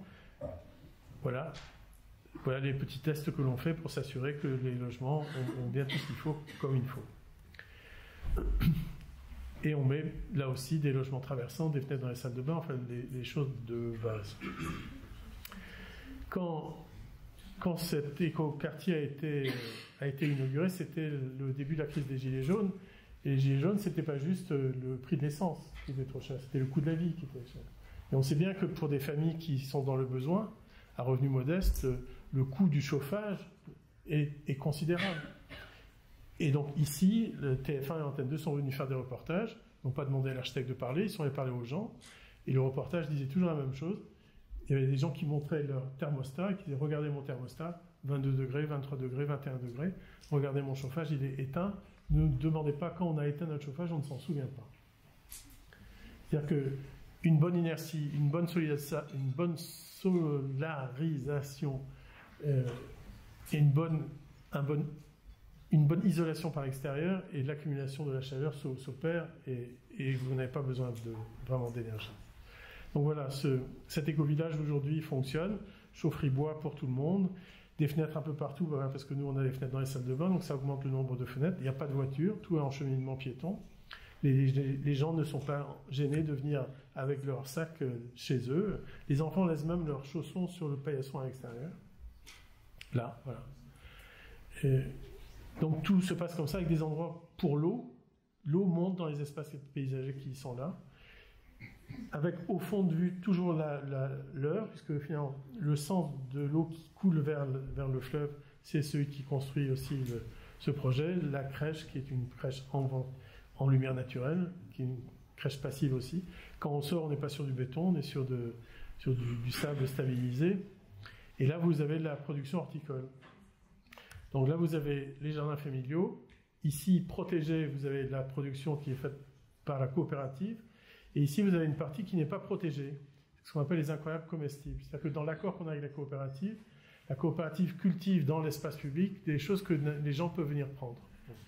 L'incroyable comestible, c'est une vieille histoire anglaise, mais que vous pouvez faire avec vous pouvez prendre un bac de plantes ou 2 bacs de plantes devant l'école, et vous plantez et vous laissez disponible qui veut.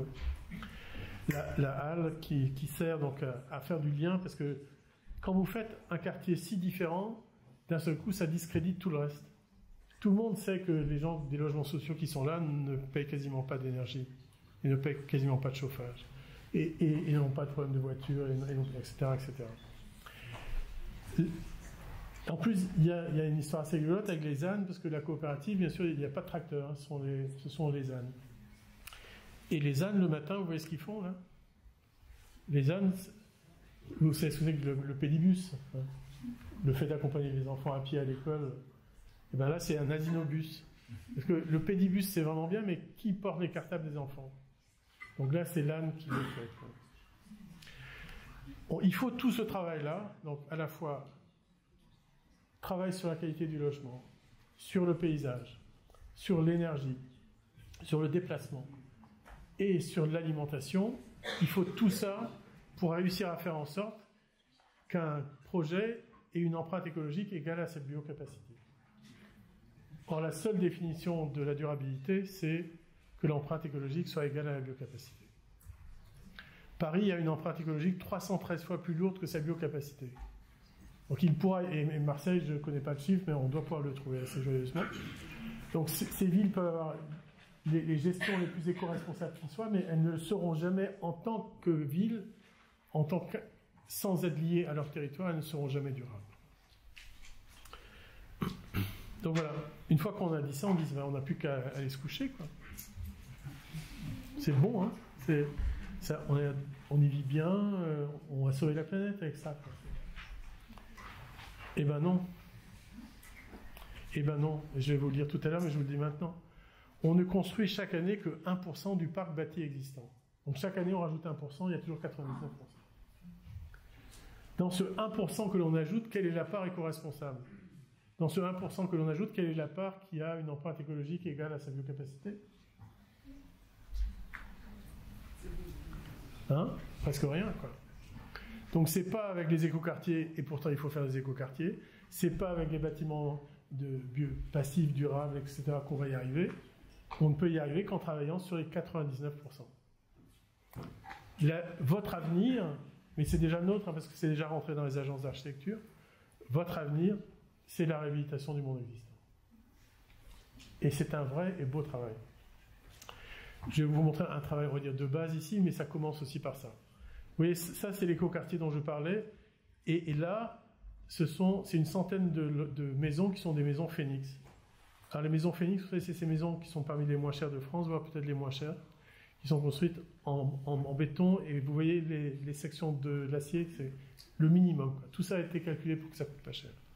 Donc le lotissement qui est là, ce sont des maisons Phoenix. Donc là, ils payent un max de chauffage. Ils ont des bagnoles partout. Aucun espace extérieur de qualité. L'avantage, c'est que le maître d'ouvrage de ce quartier possède ce quartier-là. Et quand celui-ci a été réalisé, il a compris qu'il ne pouvait pas laisser celui-là dans cet état-là, parce que la situation catastrophique de ce quartier-là n'était qu'accrue par l'existence du quartier voisin. Et donc, on fait le travail de réhabilitation de ce lotissement de Maison Phoenix, où on enlève les voitures, où on isole, et les Maisons Phoenix, c'est pas compliqué de les isoler par l'extérieur. Donc voilà, je ne vais pas rester longtemps sur ça. Donc la réhabilitation, c'est vraiment l'enjeu d'aujourd'hui. Là, vous avez des exemples de réhabilitation sur lesquels j'ai travaillé, le Grand Palais, la Maison Garlin au lac de Grandlieu. Ça, c'est un chantier qui est en cours, qui est dans la Drôme, la forêt de Soux, ou ici, un petit bâtiment dans un village en Bretagne. Donc ça, c'est ce que je vous ai dit tout à l'heure, en sachant que ce qui est très intéressant dans la réhabilitation, c'est la rapidité avec laquelle on l'a fait. Vous voyez, quand on réalise ce quartier-là, ça nous prend 10 ans. Et quand on réhabilite ce quartier-là, ça nous prend 4 ans. Il y a 100 logements ici, il y a 100 logements là, et donc l'écoquartier passe de 100 à 200 logements en 4 ans. Et quand on réhabilite, on utilise moins d'énergie, on utilise moins de ressources, on pollue moins, etc., et ça coûte beaucoup moins cher. Donc voilà, la réhabilitation des établissements humains existants, c'est l'enjeu du XXIe siècle. Et il n'y en a pas d'autre. Et donc je vais vous montrer celui-là. Ce que vous voyez là, c'est Paris. Ça, c'est Paris. C'est le 19e arrondissement, c'est la place des Fêtes, un des quartiers les plus vivants de Paris, dans l'Est. Et c'est ici une cité, une école, un lycée hôtelier qui est le lycée Jean Carré. Et je m'occupe en ce moment de transformer le lycée Jean Carré, excusez-moi, c'est de rester ici, mais comme ça vous l'avez dit plusieurs fois. Je réhabilite le lycée Jean Carré pour en faire la première maison des réfugiés de Paris et la médiathèque du 19e arrondissement. Qu'est-ce qu'on fait? Quand on est face à cette grande structure en béton, après tout ce que je vous ai dit sur le béton, là, qu'est-ce que j'en fais? Ben, je la garde, puisqu'elle est là. Je ne vais pas dépenser de l'énergie pour la détruire. Elle fait son office, quoi. Elle est là, elle est structurée, elle est rationnelle, elle est en place. Si je la détruis, je vais polluer à mort et je vais utiliser beaucoup d'énergie. Donc je la garde, je la nettoie. J'aime la rationalité moderne qui est offerte par ce bâtiment-là et je l'ouvre. Parce que ce qui n'était pas donné chez les modernes, c'était cette porosité vers laquelle il faut que l'on aille. Je l'ouvre et comme c'est une médiathèque, ben, j'ai parfois besoin d'enlever des planchers. Et comme c'est industrialisé, c'est facile d'enlever des planchers. Et ces planchers que j'enlève, qu'est-ce que j'en fais? Je les garde sur le chantier. Et donc le bâtiment qui existe devient la ressource de son chantier. Et donc les dalles qu'on enlève vont devenir des dalles des espaces extérieurs. et celles qu'on ne va pas utiliser, on va les concasser pour faire des fonds de forme, etc., etc., etc. Donc le réemploi des matériaux, ça ne consiste pas par commencer par détruire.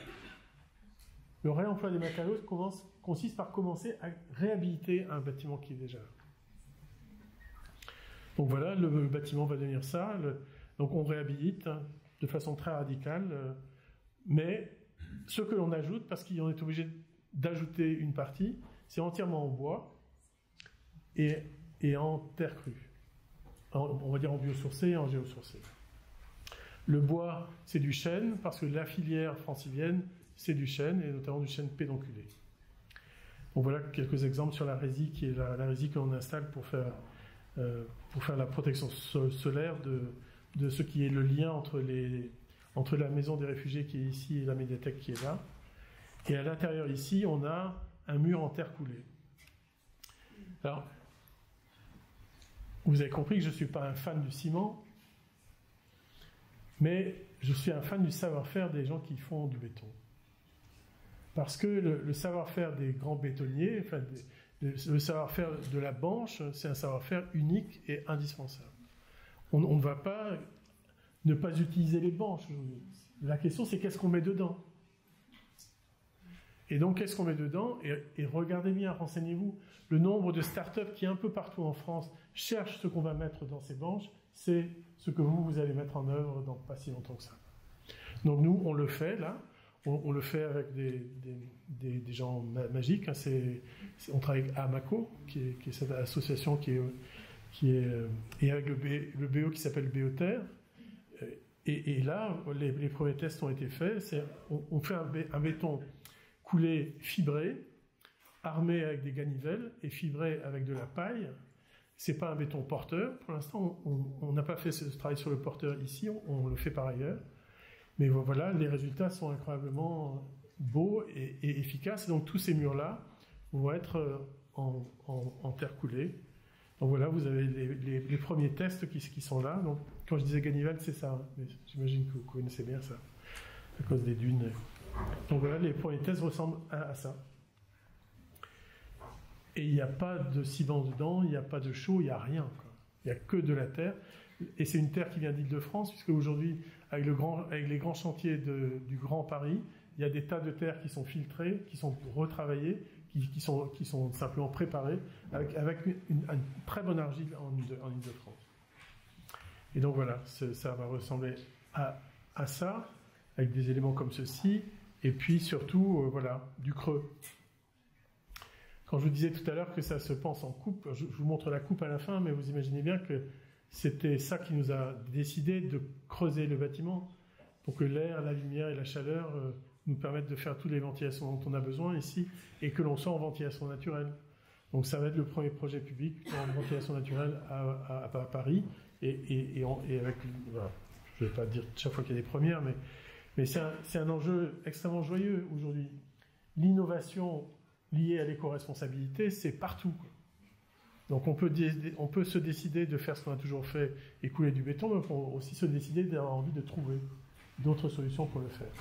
On peut se décider, et je dois vous dire que depuis 20 ans c'était compliqué, mais depuis 2 ans c'est fastoche. Il y a une loi qui s'appelle la loi CAP, qui est passée en France et qui autorise le permis de faire et qui autorise des situations non réglementaires à partir du moment où on arrive au résultat demandé par la réglementation. Juste pour vous l'expliquer, pour la ventilation naturelle, pour la ventilation tout court, la réglementation dit qu'il faut utiliser des moteurs pour ventiler et renouveler l'air. Nous, on n'utilise pas de moteur.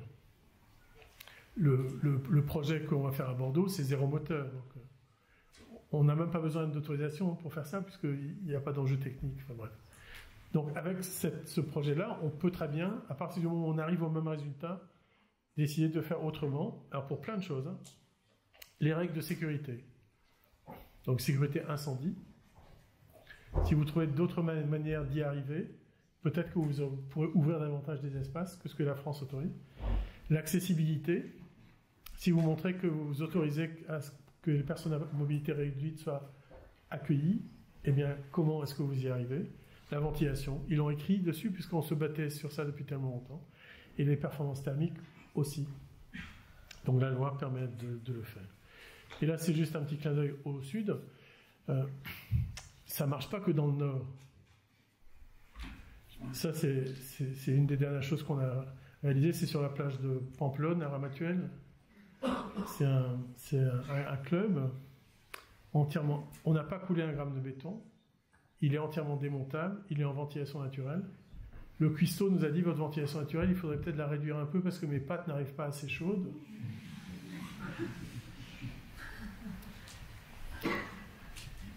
Et voilà, le jour où on le déconstruit, on ne laisse pas une seule trace. Donc en bas, vous avez les pieux vissés, et tout le reste au-dessus est en bois, et y compris un travail de pont de bateau qu'on a mis à cet endroit-là. Et je vous remercie.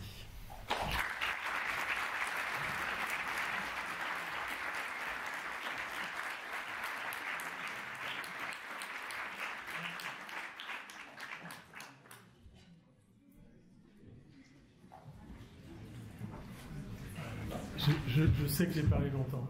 Je suis désolé, mais j'ai parfois du mal à m'arrêter. Est-ce qu'il y a une question ?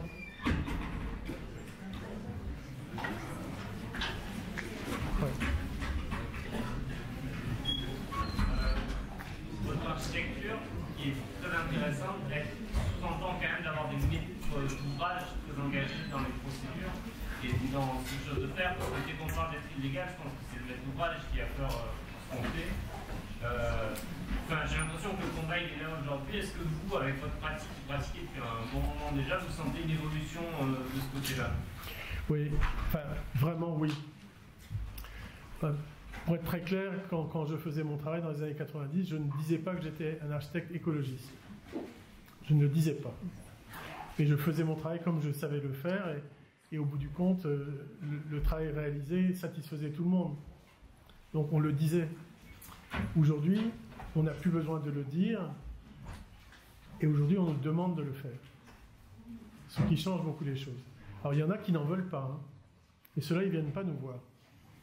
Et donc, ça simplifie beaucoup les choses. Et effectivement, la relation au maître d'ouvrage est une relation essentielle.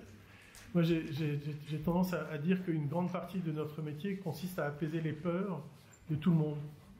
Des maîtres d'ouvrage, des autres maîtres d'œuvre, des habitants. Et apaiser les peurs des maîtres d'ouvrage consiste d'abord à fabriquer des équipes très fortes, des équipes de maîtres d'œuvre très compétentes, et quand on dit quelque chose, on sait qu'on peut y arriver. Et aujourd'hui, effectivement, sur Bordeaux, c'est grâce à Aquitanis qu'on va faire ces logements sans aucun système de ventilation mécanique. Je ne l'ai pas dit, mais dans la même opération, on va faire des logements sans aucun système de chauffage. On est à Bordeaux, hein. C'est pas si compliqué, mais sauf qu'on va le faire. Et il faut Aquitanis pour ça. La petite maison en Bretagne, c'est un laboratoire. Donc ça, là, on l'a fait un peu hors de tous les sentiers battus. Sur Saint-Nazaire, ça a été plus compliqué. On nous a refusé le latex. 1 an d'autorisation d'innover sur les cheminées. Puis, on calcule toutes nos cheminées, on réalise que 3 jours par an, on ne renouvelle pas suffisamment l'air. Mais pour nous, c'est pas grave, parce qu'on met des fenêtres dans les salles de bain. Or, la réglementation n'utilise pas l'ouverture des fenêtres pour le renouvellement d'air. Donc, on renégocie pendant 1 an avec l'État la possibilité de déroger. On obtient la possibilité de déroger. L'entreprise que l'on retient n'a pas... Nous, on a des Euromaf, on a des assurances qui nous accompagnent sur l'innovation. Je pense qu'on ne dit pas assez que la MAF nous accompagne sur les innovations. Mais l'entreprise n'a pas son assurance, donc il nous faut une ATEX. Donc on passe au CSTV. On nous refuse l'ATEX. 5 ans de boulot à la poubelle. Et donc ce jour-là, j'ai appris à refuser le refus.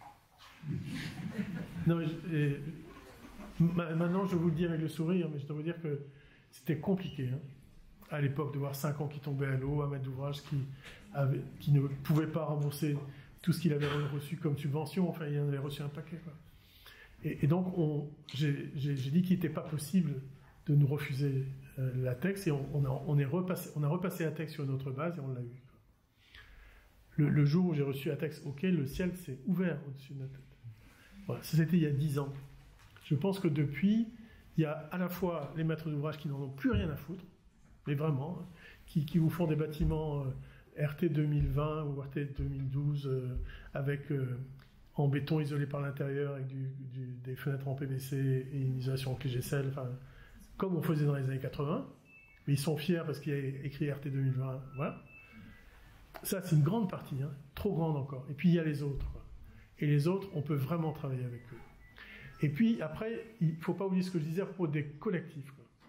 Les collectifs, ta génération, quoi. Vous êtes capable de réinventer la maîtrise d'ouvrage et c'est incroyable.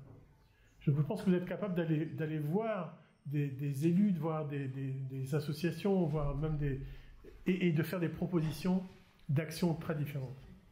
Et y compris de construire les choses que vous proposez. Enfin, je pense qu'il faut essayer de se sortir du modèle dans lequel ma génération a été prise pour renouveler cette relation-là à la commande.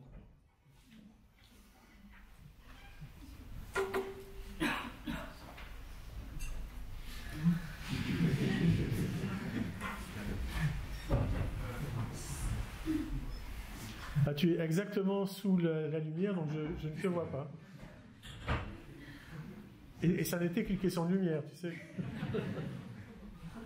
J'ai une question. En tant que futur architecte, quelles sont les questions que vous devez se poser avant d'entreprendre un projet, une démarche que vous devez suivre pour avoir un bâtiment, un projet éco-responsable? Alors, je te remercie. Je te remercie parce que j'ai oublié de le dire. Faut-il encore construire? Tu comprends?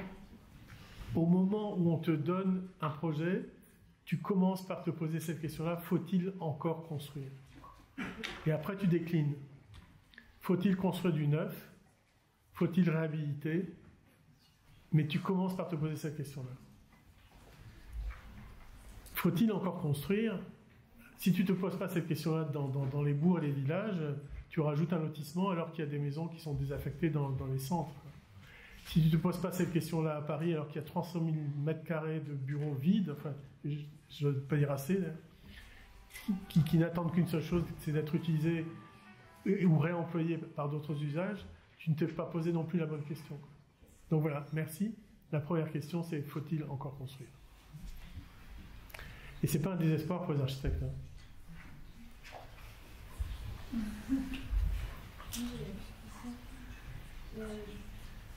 Cette question-là, quelle marge de manœuvre on a concrètement quand il y a un maître d'ouvrage qui nous demande de construire un bâtiment, nous exprime des besoins, et si nous on pense que les besoins qu'il nous a exprimés pourraient être satisfaits et tout le monde peut aller un peu dans le bâtiment,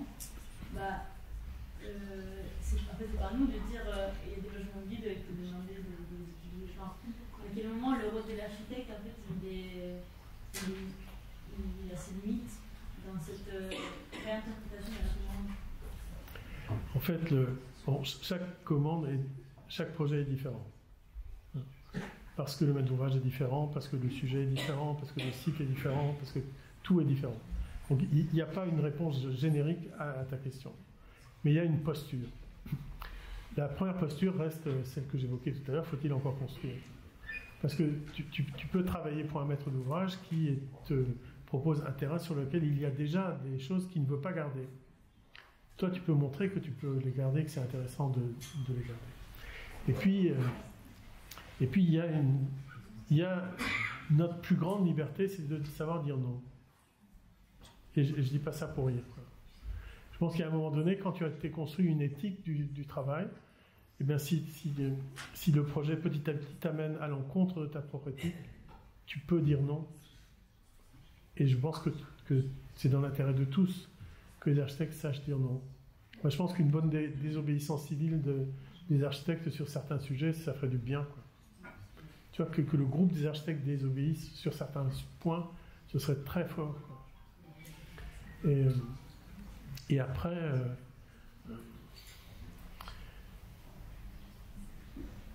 quand les architectes sont condamnés, souvent c'est parce qu'ils n'ont pas rempli leur devoir de conseil. Tu vois, quand un architecte fait un travail et puis finalement il a amené à faire des choses qu'il ne fallait pas faire, il a failli son devoir de conseil. Il a failli à son devoir de conseil. le devoir de conseil, c'est aussi de cet ordre-là, hein, qui est en amont, quoi. Et puis les programmes ne sont pas toujours très bons. C'est presque... ils sont souvent pas bons. Et donc il est normal que l'architecte puisse apporter son regard sur le programme. Quand c'est un programme qui engage des citoyens, là il faut absolument demander de faire le travail de projet partagé que j'évoquais tout à l'heure. Il y a au moins une phrase de Jean Nouvel que j'aime beaucoup, qui est l'architecture répond à une question qui lui est jamais posée. C'est assez juste. Et je pense que les programmes ne posent jamais la bonne question, quoi, ne disent jamais la bonne question.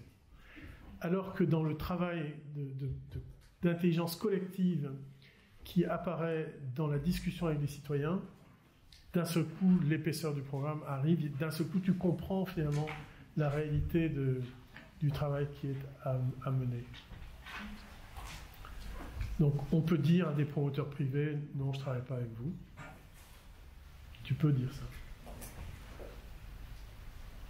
Et puis t'engager à fond dans d'autres choses par lesquelles tu es porté.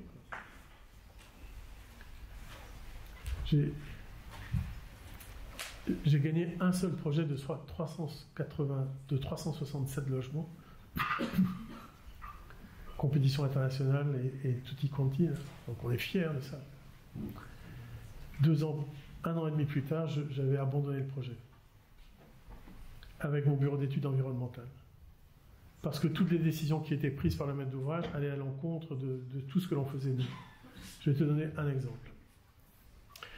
Tous nos logements sont traversants. Et tous nos logements ont des fenêtres dans les salles de bain. On fait ça pour le confort d'été. Et pour la qualité de vie avec la lumière. Ça ne marche que si tu ne mets pas de volets roulants. Puisque dans les volets roulants, tu n'as jamais assez d'air qui passe même dans les petites ouvertures des volets roulants. Et puis quand il fait chaud, et que tu baisses ton volet roulant au sud, pour te protéger, tu ne vois plus rien, tu es enfermé à l'intérieur, tu meurs de chaud. Donc le volet roulant, et tant qu'à faire le volet roulant PVC sur une menuiserie PVC, c'est ce qui tue mon travail. Et donc quand un maître d'ouvrage m'impose le volet roulant PVC, ou le volet roulant tout court, j'ai compris qu'il n'a rien compris au travail que l'on fait ensemble et qui est un travail qui prend du temps. Donc tu as plein de systèmes d'occultation qui sont très bien, qui laissent passer la lumière et tout ça. Donc s'il y a des choix à faire, c'est sur la qualité de l'enveloppe, et sur la qualité de l'enveloppe, cette relation entre la lumière, l'air, le fameux espace dont je parle, ça c'est une clé, quoi. Et on a quitté les 300 et quelques logements pour ça. Vous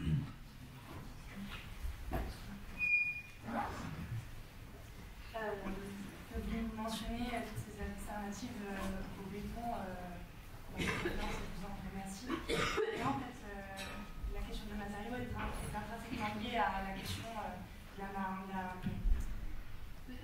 en fait, et le savoir-faire à l'artisanat du coup. Donc, assez peu mentionné ce qu'était l'artisanat, le coût que ça pouvait représenter sur un chantier et les relations que vous pouvez avoir avec les artisans, si c'est facile. Oui, je l'ai évoqué pour les cheminées de ventilation et les chaudronniers de marine, mais pas pour les autres matériaux. En fait, quand on est invité à travailler quelque part, moi je me sens souvent un étranger. Parce que mes racines c'est le Finistère Nord, en fait, clair. Donc chaque fois que je suis ailleurs, j'ai à tout redécouvrir. Et je recherche la richesse locale. C'est le premier travail qui se fait à l'atelier. On recherche les richesses locales. Je dis les richesses locales parce que tu as raison, quand il y a une ressource naturelle, il y a toujours la richesse humaine qui accompagne cette ressource naturelle. tu as toujours l'homme ou la femme qui sait mettre en œuvre ça, qui sait l'extraire, et puis l'autre qui sait la mettre en œuvre, et l'autre qui sait la réaliser finalement. Et en fait, trouver cette suite de la matière à la main, c'est un travail que l'on fait toujours. Et bon, c'était pas l'objet aujourd'hui, mais je pourrais faire une conférence que sur les matériaux et les savoir-faire, et dire d'où vient le matériau qui est employé là, et quel était l'artisan qui l'avait fait. Parce qu'il y a toujours cette recherche-là. Je l'ai dit, mais peut-être un peu trop rapidement, sur la banche. Les compagnons des grandes entreprises du BTP, là, les Bouygues, les Eiffage et autres, ceux qui savent utiliser les banches ont un savoir-faire réel, quoi. C'est moins romantique que le ferronnier d'art ou que le menuisier, mais c'est un vrai savoir-faire indispensable. Donc on ne peut pas faire autrement qu'en comprenant la relation qu'il y a entre la ressource et la main qui met en œuvre. Non, c'est très juste. Ça ne se chiffre pas.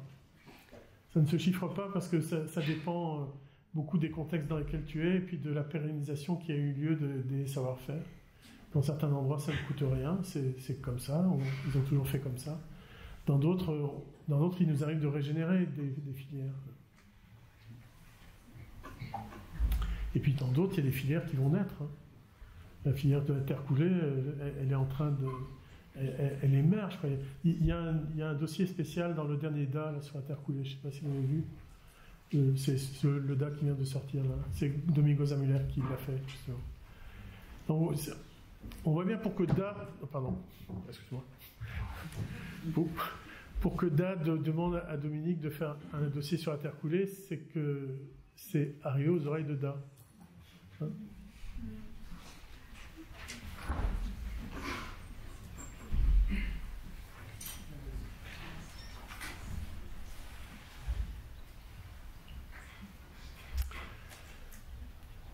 Je ne sais pas si c'est moi qui vais mettre une fin à cette soirée, mais je voulais vous remercier beaucoup parce que j'ai vu voilà. Vos regards m'ont touché et jusqu'au bout. Merci beaucoup pour les questions aussi. Merci à vous.